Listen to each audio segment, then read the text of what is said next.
আসসালামু আলাইকুম। চারা তৈরির জন্য কোনটি ভালো, কোকোপিট না মাটি? এ বিষয়ে যদি বলি তাহলে আপনাকে বিবেচনা করতে হবে আপনি কোন ধরনের ফসলের চারা তৈরি করবেন।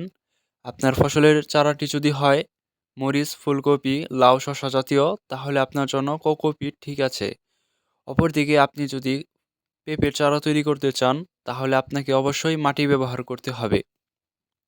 কারণ মাটিতে উদ্ভিদের জন্য সকল উপকরণ পরিমাণ মতো থাকে। অন্যদিকে আপনি কোকোপিটে তা কখনো পাবেন না। কোকোপিটে চারা করলে বিশেষ করে পেঁপের চারাগুলো দ্রুত লম্বা হয়ে যায়। আর মাটিতে করলে চারাগুলো খাটো থাকে। এবার আমরা জানব আমরা মাটিতে চারা তৈরির জন্য কী কী ব্যবহার করব মাটিতে। প্রথমে আমাদের লাগবে মাটি। আমরা এমন এক স্থান থেকে মাটি আনবো যেখানে অনেকদিন যাবৎ ফসল চাষ করা হয় না। ওই স্থানের মাটির উপরে ঘাসগুলো চেঁচে তারপর ওখান থেকে মাটি সংগ্রহ করব। দ্বিতীয় নাম্বারে আমাদের লাগবে শুকনা গোবর। আমরা একদম শুকনা ঝরঝরে গোবর ব্যবহার করব। লক্ষ্য রাখতে হবে আর ভেজা আমাদের গোবর লাগবে ব্যবহার বিট করা যাবে বালি। না। এবার আমরা আমাদের যে উপকরণটি আছে এটি 10 ভাগে ভাগ করব। 10 ভাগের 5 ভাগ রাখবো মাটি, 2 ভাগ রাখবো বালি এবং 3 ভাগ রাখবো যে গোবর যেটা আছে শুকনা গোবর এইটা। তো যে বালির পরিমাণ মাটির ধরন অনুযায়ী কম বেশি হতে পারে। এই তিনটা উপকরণ আমরা ভালোভাবে কোদাল দিয়ে উপর নিচ করে ভালোভাবে কুপিয়ে কুপিয়ে মিশাবো। মিশানোর পর এতে আমরা একটি দানাদার বীজ যোগ করব। আমরা এখানে ব্যবহার করতে পারি রাগবি, এনফিউজ, অপটিমাস। তবে আমার পরামর্শ থাকবে যদি আমরা এখানে রাগবি ব্যবহার করি সেটাই ভালো হয়।